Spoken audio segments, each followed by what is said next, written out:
అక్క, first time నువ్వు కొత్త జాబ్కి వెళ్తున్నావు కదా, హార్ట్లీ కంగ్రాచులేషన్స్. Thank you. అందరూ పరిగెత్తి గెలుస్తారు, కానీ నువ్వు ఆల్రెడీ గెలిచేసి పరిగెత్తబోతున్నావు. ఫ్యూచర్లో ఇంకా పెద్ద పెద్ద గెలుపులు రావాలి. అమ్మో వంశీ, నువ్వు కూడా పెద్దవాడివైపోయావురా. అన్ని పెద్ద పెద్ద మాటలని మాట్లాడుతున్నావు. Anyhow thank you. మరి లేకపోతే నేను ఇంకా చిన్నపిల్లాన్ని అనుకుంటున్నావా? చూడు, నిన్నే ఆదర్శంగా తీసుకుని ఏదో ఒక రోజు నువ్వే శభాష్ అనుకునేంత రేంజ్కి వెళ్తాను. అలా అయిన రోజు మేమే నీ గొప్పతనాన్ని చూసి పొంగిపోతాము, పొగిడి అందరికీ చెప్తాంరా. ముందు మాటలు చెప్పడం తగ్గించి మీ అక్కలాగా ఎదగటం నేర్చుకోరా. అమ్మా ఈశ్వరి, హారతి తీసుకో.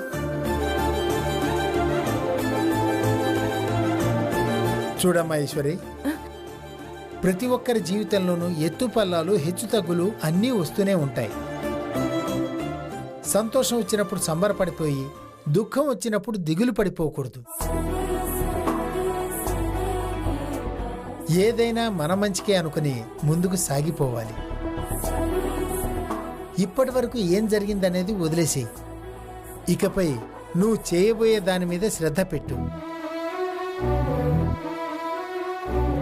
అదృష్టవశాత్తు ఒక మంచి ఉద్యోగం దొరికింది. ఇకపై ఆ ఉద్యోగంలో ఎంత ఎత్తుకెదగాలో ఆలోచించి ఈశ్వరి.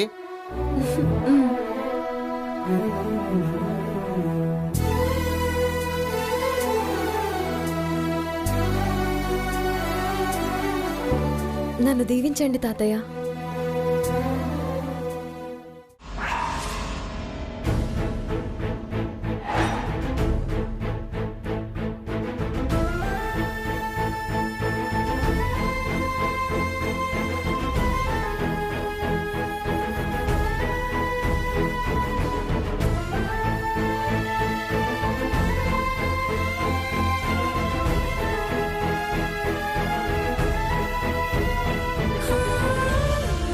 ఒరే విశ్వ, ఇక నుండి ఆ వచ్చిన ఉద్యోగమే వెలగబెడుతుందో, లేకపోతే ఇంకా ఆ పాడుపడిపోయిన గోడల రాజేశ్వరి విలాస్ని నడిపించాలనుకుంటుందో తన్ను అడగండ్రా. అవును తాతయ్య, రెండింటినీ చూసుకుంటాను.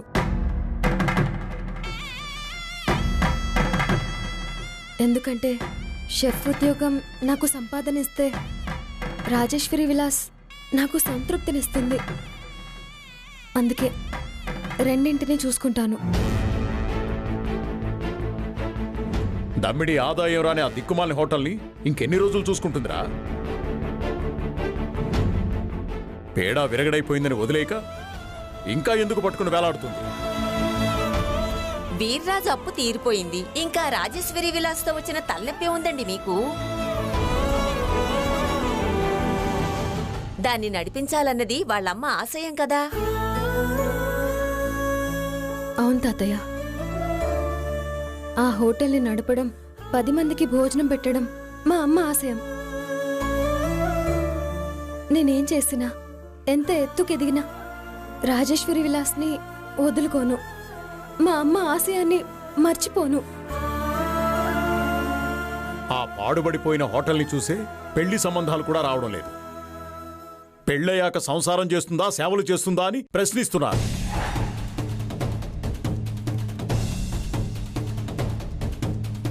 ఆ ప్రశ్నలకు ఏం సమాధానం చెప్పాలి? ఊరోళ్ల ఎంగిలి విస్తరలు ఎత్తుతూ సేవలు చేస్తుందని చెప్పాలా? రూపాయి కూడా ఆదాయం ఇవ్వలేని రాజేశ్వరి హోటల్లో సమయం వ్యర్థం చేసుకుంటుందని చెప్పాలా? మామయ్య గారు, ఇప్పుడిప్పుడే ఈశ్వరి పెళ్లిగోల నుండి బయటపడుతున్నాం. తన కాళ్ల మీద తను నిలబడాలని ఏదో ప్రయత్నం చేస్తోంది. వీలైతే కాస్త ఊతం ఇద్దాం, అంతేకాని ఉసూరు మనేటట్టు ఎందుకు మాట్లాడ్డాం? బాగా చెప్పేవు కామాక్షి. మొదటి రోజు సంతోషంగా వెళుతూ ఉంటే దీవించి పంపకుండా అర్థం పర్థం లేని ఆరాలు తీస్తూ అడ్డుగోడలు కొడుతున్నారు మీ మావయ్య గారు. అవునన్నా, రాజేశ్వరి విలాస్ గురించి మాట్లాడితే ఈశ్వరి వాళ్ళ అమ్మ ఆశయాన్ని మనం వెక్కిరించినట్టే అవుతుంది. మనం దాని గురించి ఎంత తక్కువ మాట్లాడుకుంటే అంత మంచిది. అందాక కాస్త హోటల్ గురించి పక్కన పెట్టి ఈశ్వరి ఉద్యోగానికి అందరం ఆల్ ది బెస్ట్ చెప్పొచ్చుగా. ఈశ్వరికి కొత్త ఉద్యోగం వచ్చిందని చప్పట్లు కొడుతూ చంకలు గుద్దుకుంటున్నారే గాని రాబోయే ముప్పు గురించి మాత్రం ఎవ్వరూ ఆలోచించడం లేదు. ముప్పేంటి సుందరి? ఈశ్వరి జాయిన్ అయ్యేది మామూలు మనిషి దగ్గర కాదు, రుద్రకి శత్రువు అయిన కేడి దగ్గర.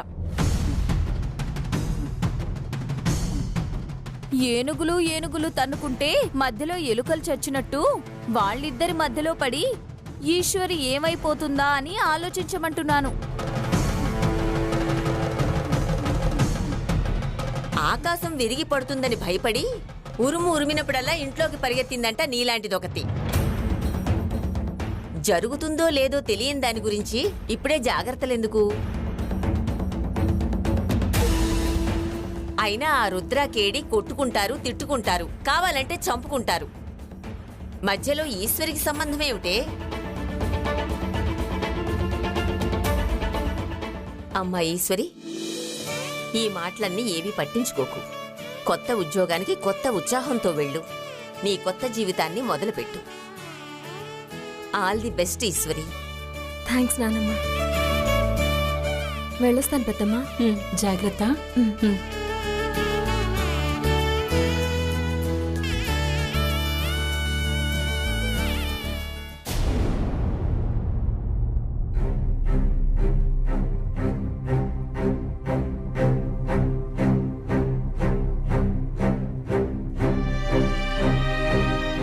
ఒక్క ఆటో కూడా రావడం లేదేంటి? కరెక్ట్ గా ఈ రోజే స్కూటీ కూడా ట్రబుల్ ఇచ్చింది. టైంకి వెళ్తానో లేదో.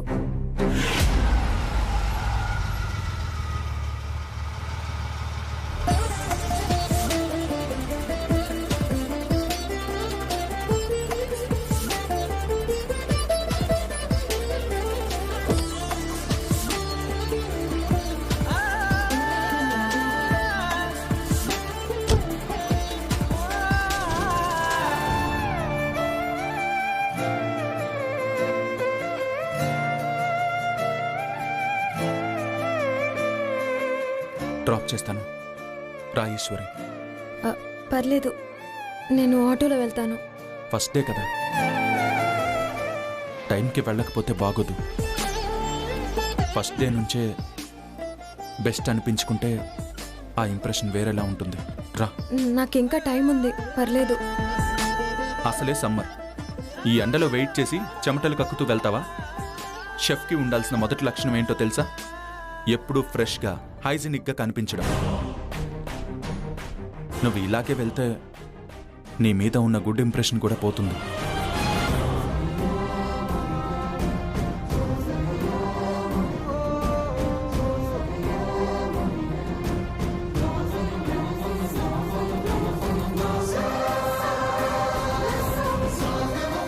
ఏంటి అలా చూస్తున్నా?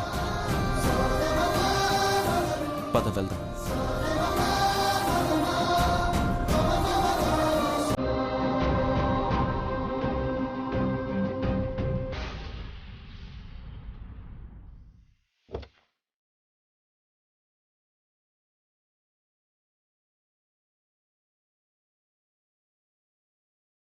రా ఈశ్వరి.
ఈశ్వరి.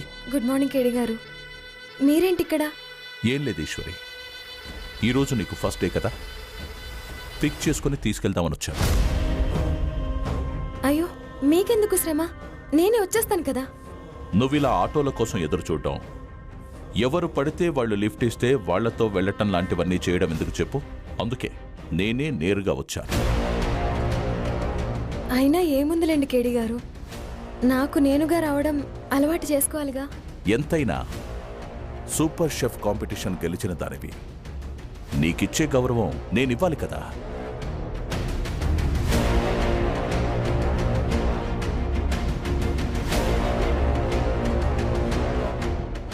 రుద్ర గారు డ్రాప్ చేస్తారులేండి, మీరు వెళ్ళండి. నేనే నిన్ను పిక్ చేసుకోవడానికి వచ్చాక ఇప్పుడు మరొకరు అవసరమా?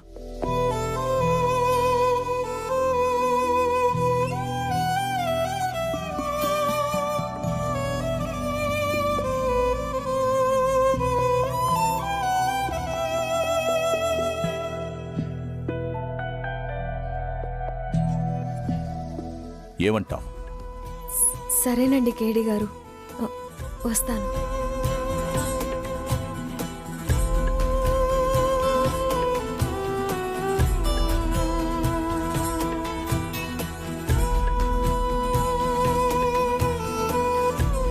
Please come, please.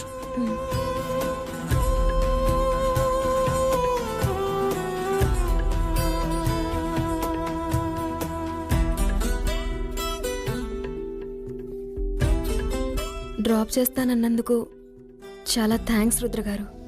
మన దారులు వేరైన గమ్యం నీవై ఎటువైపు వెళ్ళాలో తెలియని తీరైన మనసే ఏరై సరేను నన్నే వీడి ఈనాడే.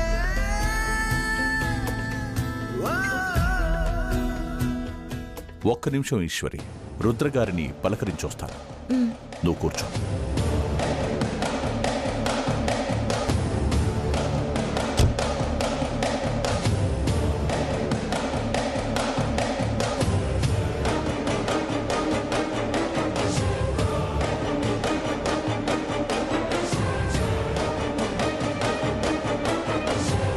రుద్ర, నువ్వు పెంచిన ఒక బంగారు బాతుని తెలివిగా నేను మచ్చిక చేసుకున్నా. పాపం, కష్టపడి పెంచింది నువ్వు. బంగారు బాతు గుడ్లన్నీ నాకు. సూపర్ కుక్ కాంపిటీషన్లో ఈశ్వరి అనే ఒక డైమండ్ లాంటి కుక్ని ప్రపంచానికి పరిచయం చేసింది నువ్వు. కానీ ఆ సూపర్ కుక్ చేతి మహిమని ఉపయోగించుకుంటున్నదే నేను. నువ్వు తయారు చేసిన ఒక జెమ్తో నేను నా హోటల్ని నంబర్ 1 పొజిషన్లో నిలబెట్టేశాను.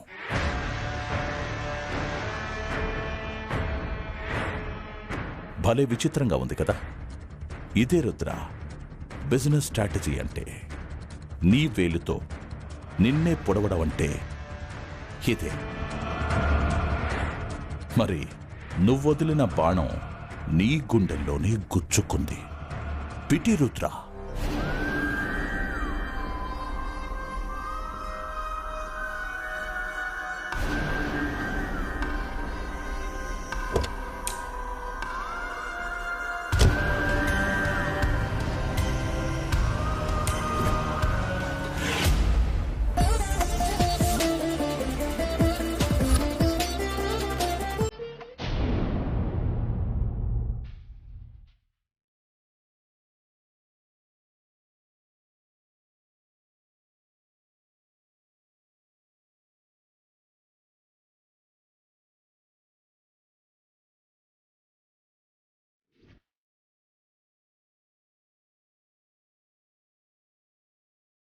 Welcome to our hotel.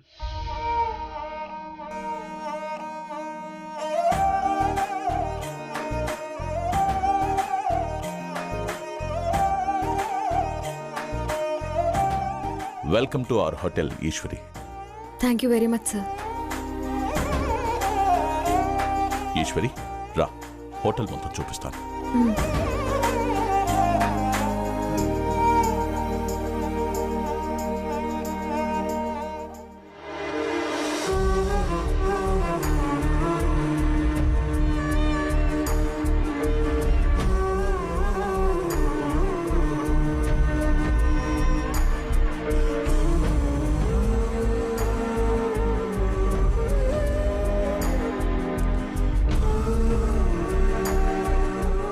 Eshwari, ఇక నుంచి ఈ హోటల్ నీదే అనుకో.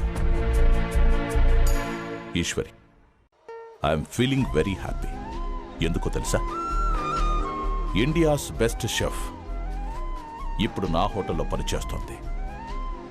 ఇకపై నాకు కుడి భుజంలా ఉంటుంది.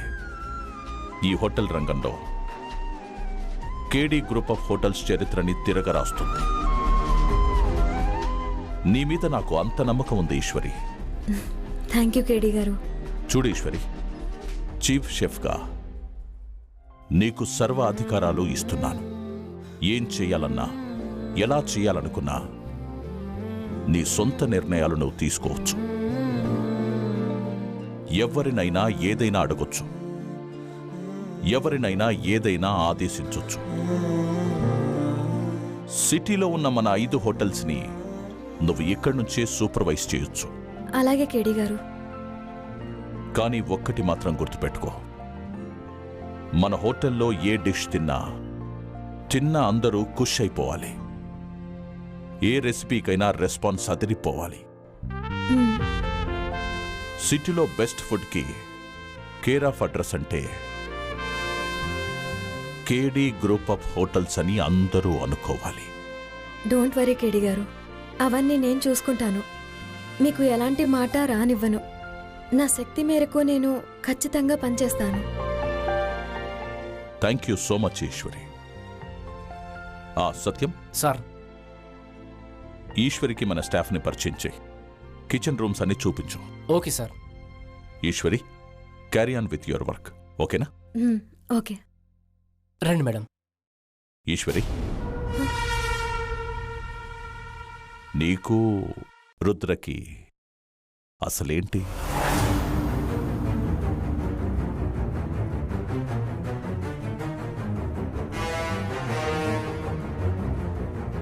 మీ ప్రశ్న ఏంటో నాకు అర్థం కాలేదు కేడీ గారు.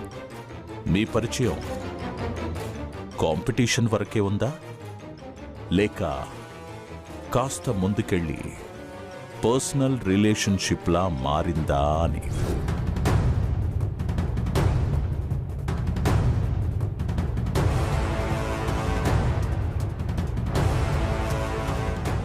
మీరు మా గురించి తప్పుగా అర్థం చేసుకుంటున్నారు కేడీ గారు. మీరు అనుకున్నట్టు మా ఇద్దరి మధ్య ఎలాంటి రిలేషన్షిప్ లేదు. ఏమనుకోక ఈశ్వరి, ఈ హోటల్ బిజినెస్లో రుద్ర నాకు శత్రువు. శత్రువుతో స్నేహం చేసేవాళ్ళు నా రాజ్యంలో సైనికులుగా ఉండడం నాకంత శ్రేయస్కరం కాదు. అందుకే వివరాలు అడిగి తెలుసుకుంటున్నాను. మీరు ఈ విషయంలో కంగారు పడాల్సిన అవసరం లేదు కేడీ గారు. నా పర్సనల్ లైఫ్ని, నా ప్రొఫెషనల్ లైఫ్ని నేనెప్పుడు మిక్స్ చేయను. మిక్స్ చేయకూడదని నువ్వనుకోవచ్చు ఈశ్వరి, కానీ శత్రువులు చూస్తూ ఊరుకోరు. అవకాశం కోసం ఎదురు చూస్తారు. అవకాశం దొరకగానే అదిరిపోయే దెబ్బ కొడతారు. అందుకని నువ్వొక పని చేయి.